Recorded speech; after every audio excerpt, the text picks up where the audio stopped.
Hi there, welcome to a short A2 macro video looking at barriers to growth and development, and in this case we'll focus for a few minutes on human capital inadequacies. So human capital is often said to be one of the most important determinants of growth and development. It's extremely hard to actually physically measure the scale and stock of human capital in a country. I think the best way to define human capital is to say that it's the skills, the experiences, the attitudes, the aptitudes of the human input into production. In other words, instead of just thinking about the quantity of labour available to produce goods and services, we also have to think about the quality of the labour or the human input into the production process. Now, for many countries, there are significant human capital gaps, human capital inadequacies. That is true, by the way, for both developed and emerging frontier economies. Many nations, secondary and in particularly tertiary school enrolment is low, and teacher quality and attendance is variable, often poor. And in many countries, as we'll see in a second, there's a big gap, a big divide between expected years of schooling and the mean actual years that students remain in full-time education.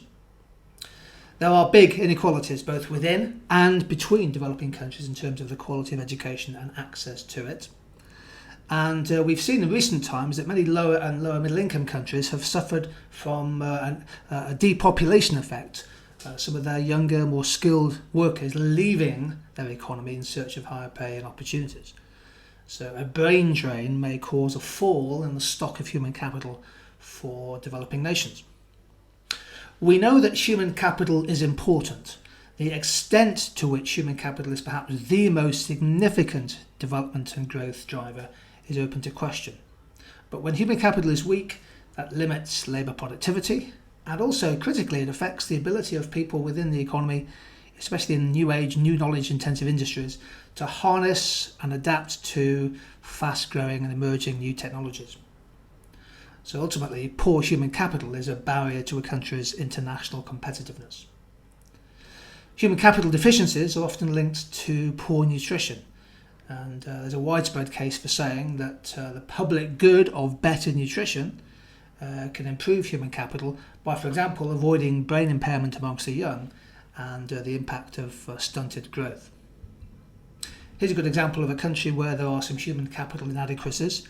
This is the lower middle income country of Zambia. A lot of data here. This is taken from the Human Development Report from 2015.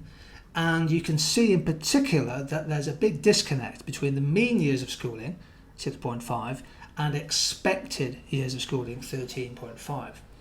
So if we assume, for example, that boys and girls start their education at primary level, let's say at the age of 6, or perhaps 5, but let's say 6, then on average, students will be leaving education before their 13th birthday.